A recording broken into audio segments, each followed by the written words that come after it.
All right. So I'm thinking, I think I get this now. So if you have three archers up on the top of a wall and they're shooting a bullseye, and the bullseye is really like a tree with like a ring in it. That's meta, right? No, no, Jake, that's not meta. It's like I don't if get it. you have a TV show about a group of college kids where one of those college kids refers to the group as a TV show, that's meta. Okay, so like I think I get it. So if there's like you have like postcards that you've been sending your friends, Hmm. like, you know, when you go visit a place, and like then they hang it on their wall to remember where you were.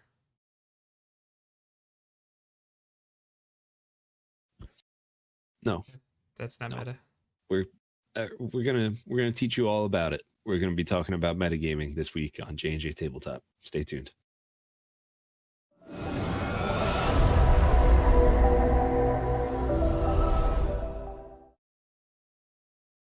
Hey everybody, welcome to another J&J Tabletop video. My name is Jake. With me as always is my good friend Josh, and we're talking about metagaming. Even though I know what metagaming is, every time someone says like, "Oh, that's so meta," I actually am legitimately confused. So that cold open was, I mean, we embellished it a little bit because, you know, it's us, but I legitimately still don't know.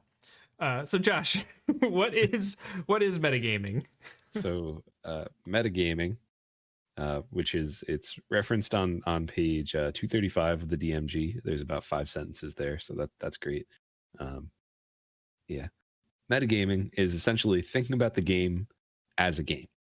So you're the biggest way that I would think of that is using player character or player knowledge to determine player character decisions. So like or Hmm. same thing for the DM. So like instead of making a decision based on all of the facts that my character or this NPC would know, well, I know that trolls get hurt by fire. My character, who has never even heard of a troll before, and it's totally fine if like in the folklore of your game, if like, oh yeah, trolls are hurt by fire. It's totally fine if people know that. But in this situation, character has no idea, player knows. They're gonna burn it with fire. That would be metagaming.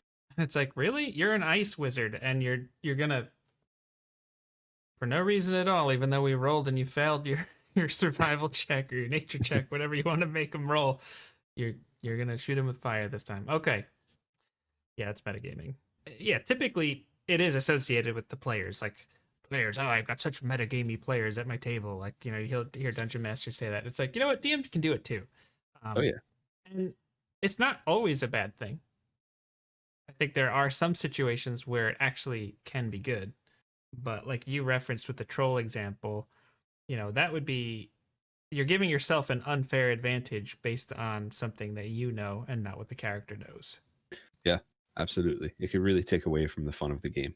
It's not always necessarily going to take away from the fun of the game. Sometimes it could help, but a lot Mm-hmm. of the time when you hear about metagaming, people are complaining about it, whether it's DMs, players, or cats and dogs.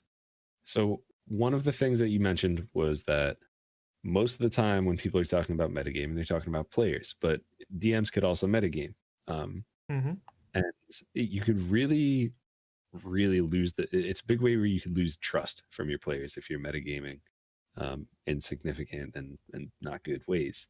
Um, Essentially just using your personal knowledge of the players or their characters, because a lot of the time, especially in my games or our games, the DM usually helps the players make their character. So if you're just doing crazy stuff based Yeah. off of things that you know about their character that your NPCs shouldn't know, and suddenly they're like pushing all of their buttons and referencing things that they shouldn't know at all, like Yeah. that's probably going to bother your players. And there's a time and place for you to have a character that could do that. If there's something someone's been scrying on them or whatever, then like, you know, Yes. there's cool ways to have that in there. where Mm-hmm. you could take that metagame knowledge and give an NPC a reason why they would know that, and that's Mm-hmm. going to make them feel like immediately angry and tied to them. Yeah. But if you're just throwing it out there like always, that's going to cause some problems. I love that you rephrased it as like a great way to lose trust is for the DM to metagame in that kind of a way.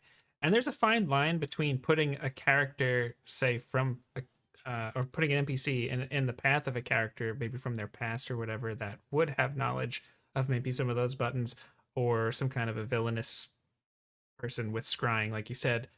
But there's also like maybe you create an NPC thinking it might be fun to challenge a character or a player to roll in a role playing situation, but you still have to run that NPC with the appropriate knowledge that they possess. If you don't, that's when it gets weird.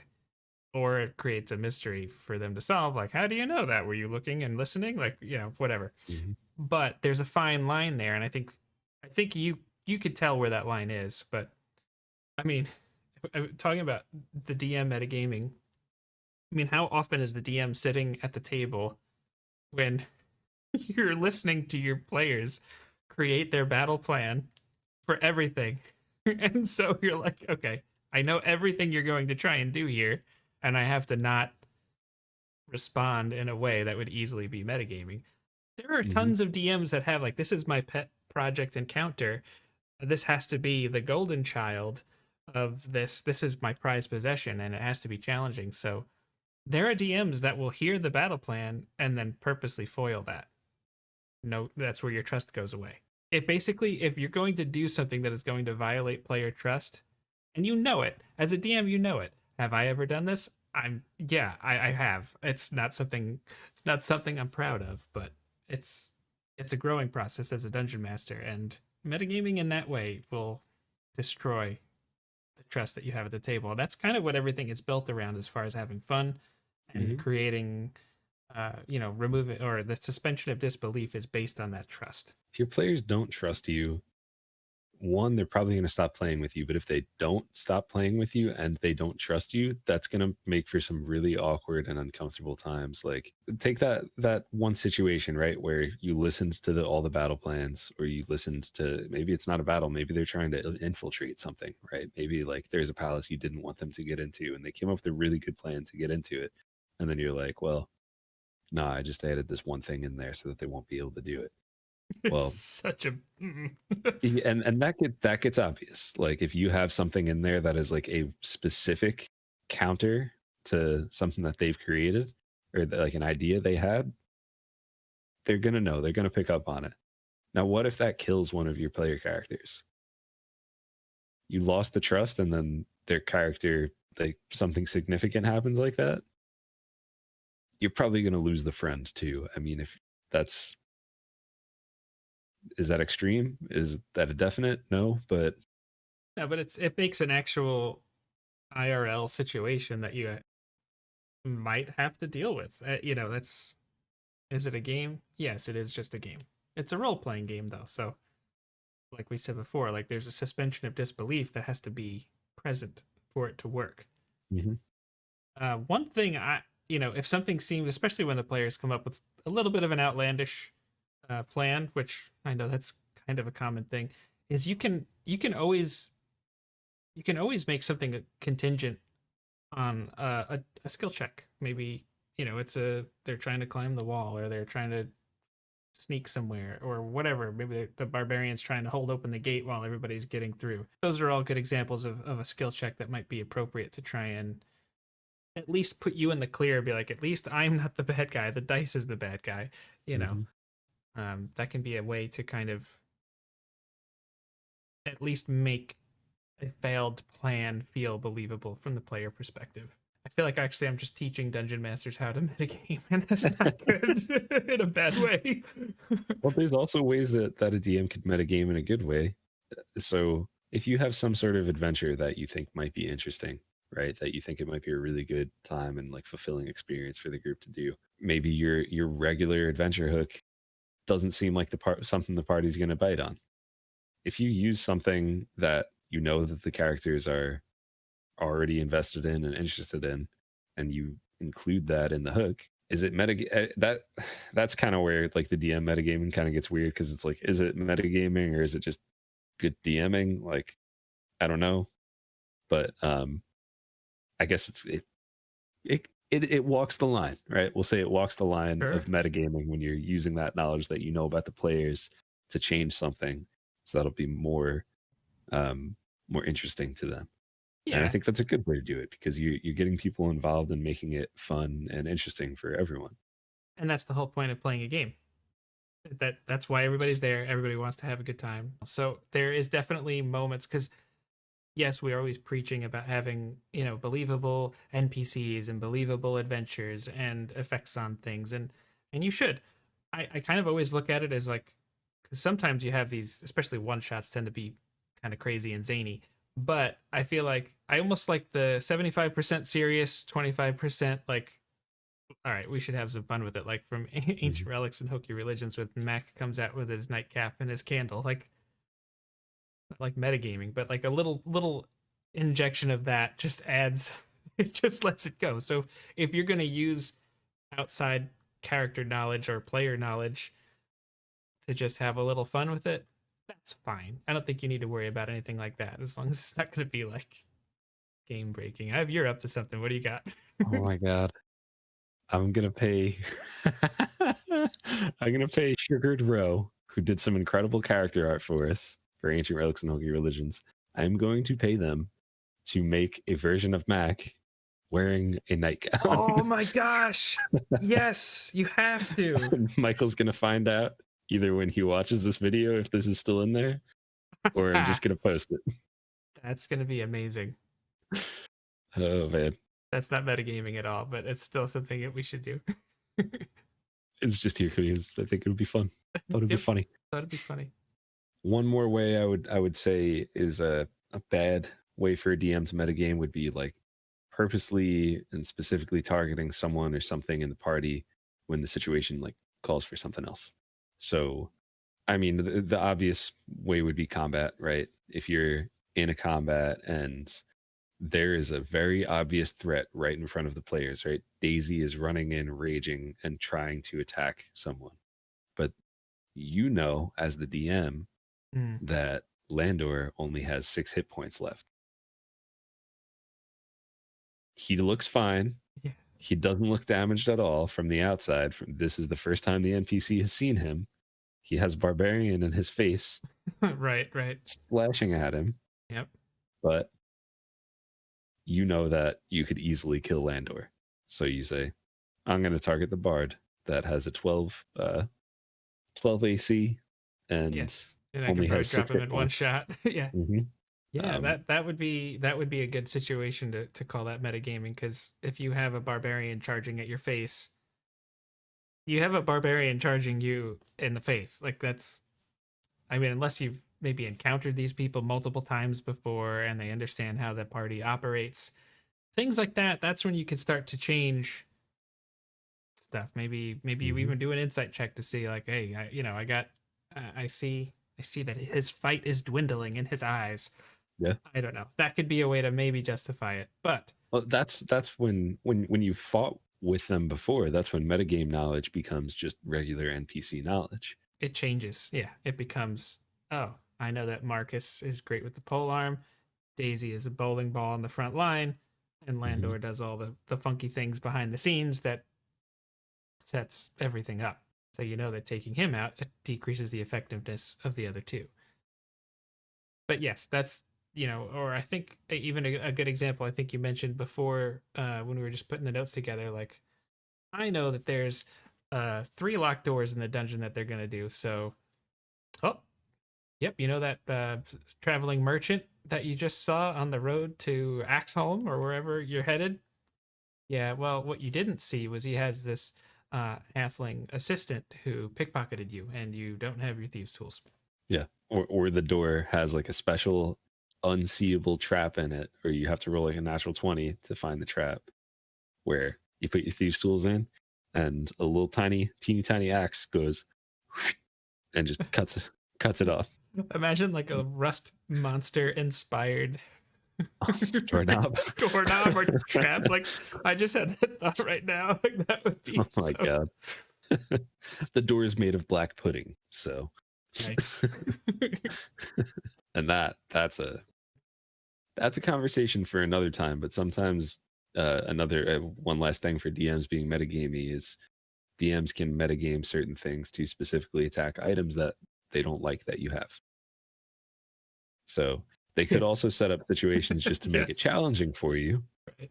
or they could set up situations like there's plenty of stories. Just honestly, if you just read it like Black Pudding, you'll probably hear some stories about a DM accidentally giving some sort of magic item that they That's thought was it. too powerful. Yep. And instead of having a conversation about how can we make this make sense at the table or just buffing things, Instead of they handling say, oh, you're surrounded with black pudding. They destroyed everything you have. it. Oh, you're not a monk? Tough. Now you have no equipment. But yeah, that's the classic, right? Well, I gave my party these items that are too powerful, and I didn't want to talk to them about it like a mature adult, so I just took it away. I didn't want them to know that I made a mistake, so instead, Ah, yes. I Just admit, stole it own from it. them. Just own it. It's like, yeah, I should not have done that. That was bad.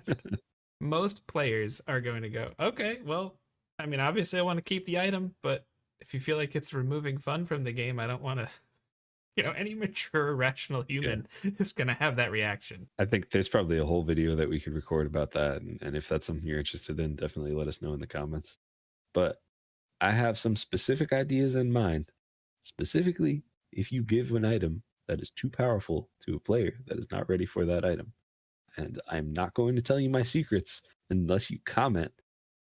I want to know. So What if maybe after we're done recording, can I know? Okay. I guess we'll find out. Maybe I have to comment on the video. Okay. there you go. So obviously we've talked, like we said earlier, like the players are typically the ones associated with metagaming. Metagaming has that negative connotation and attached to it. It's like, oh, you're metagaming. It's like, oh, like it's like the scarlet letter, like you're branded metagamer, So the five sentences, the 2 paragraphs on it, the Dungeon Master's Guide. I think I don't know. Maybe I might even be mixing up editions here, but I know I've heard of metagaming be like, of course, there's a way to cross this chasm. It wouldn't be here if the dungeon master didn't have that in mind. Like, I almost like think of it like when you're like I feel like The Legend of Zelda is a good example. It makes it like lends itself to think about this kind of thing. Like, there has to be like I could find the hook shot somewhere so I could pull myself across, or there has to be a solution to this. I mean, there could be, but you know, sometimes a cigar is just a cigar, Josh. It's just the chasm here. Or it's like the DM described that like really well. I want to roll investigation on it. Like, and then they roll like a 7. So they're not convinced that there's not there. They're just convinced they failed. Does anyone want to help me? Does anyone want to help me roll investigate? Does anyone else want to roll?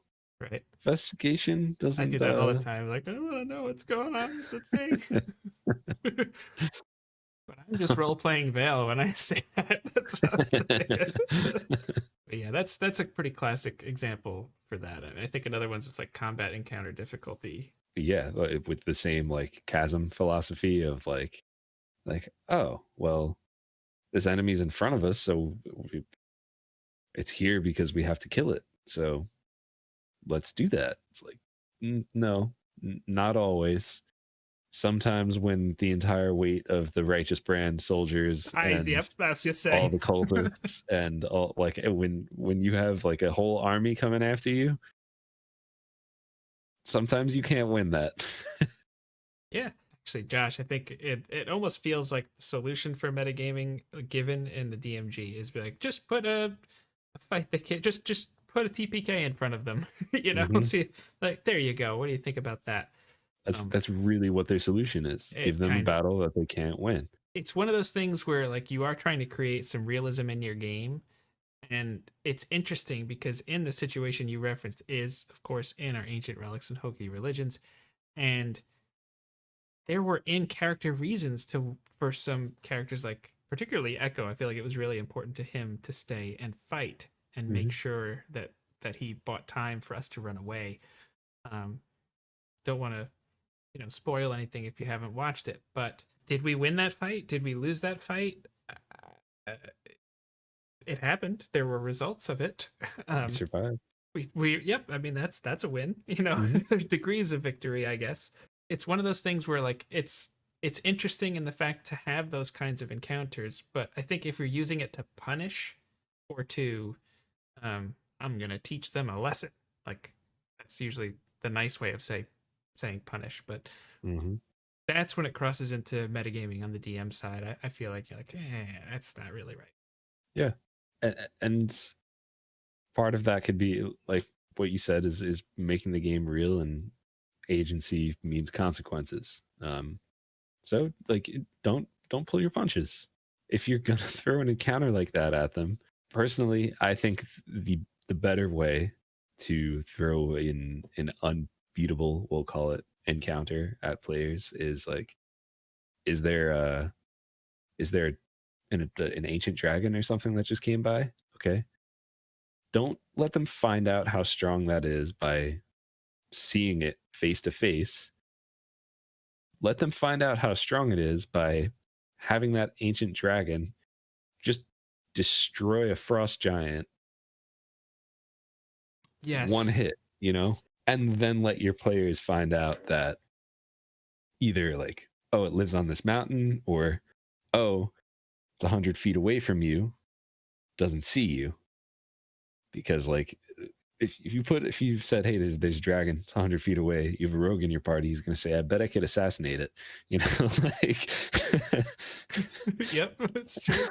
give them hints and opportunities Yep. to set expectations. Everything's about setting expectations. Absolutely. Um, And I felt in that situation, you had done that.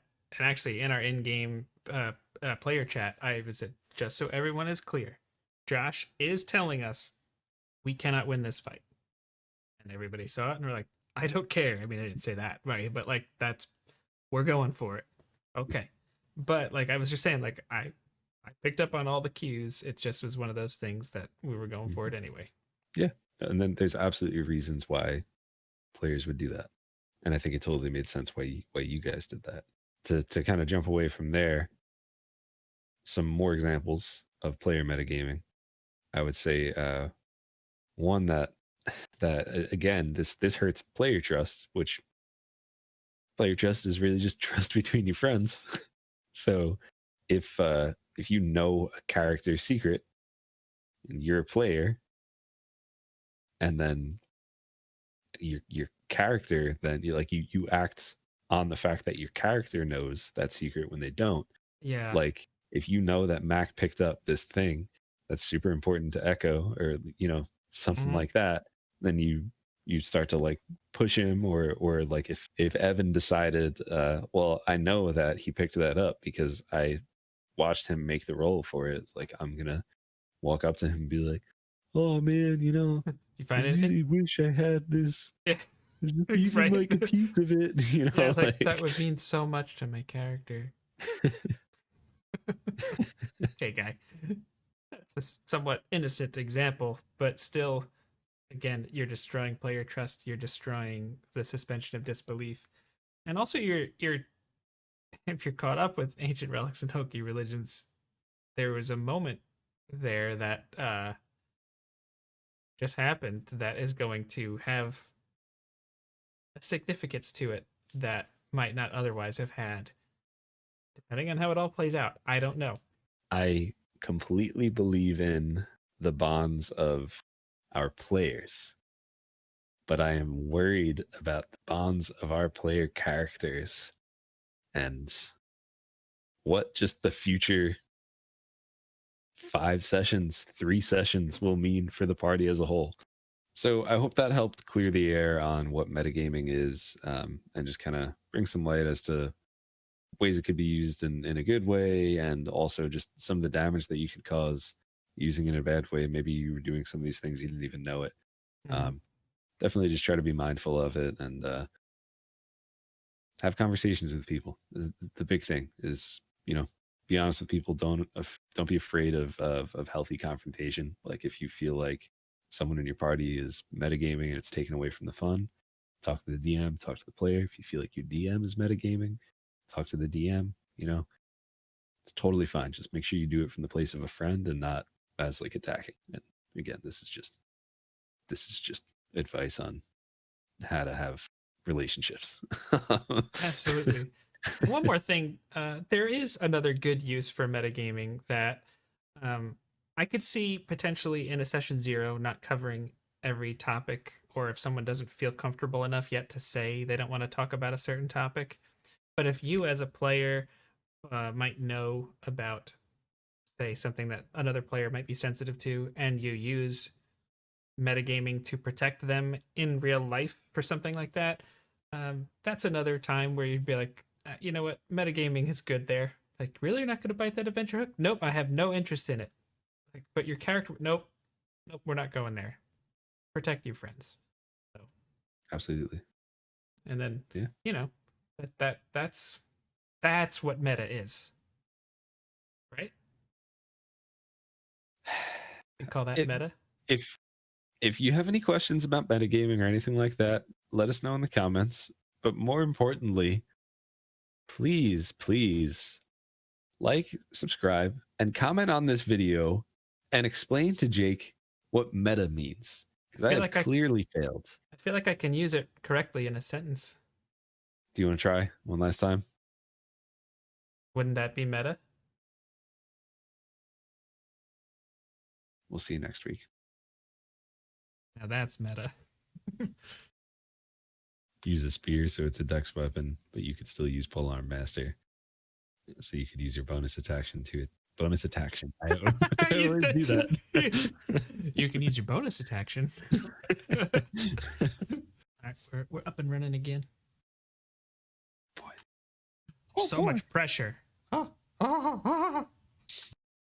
a real boy. I know that's Mickey Mouse, but that was Mickey Mouse.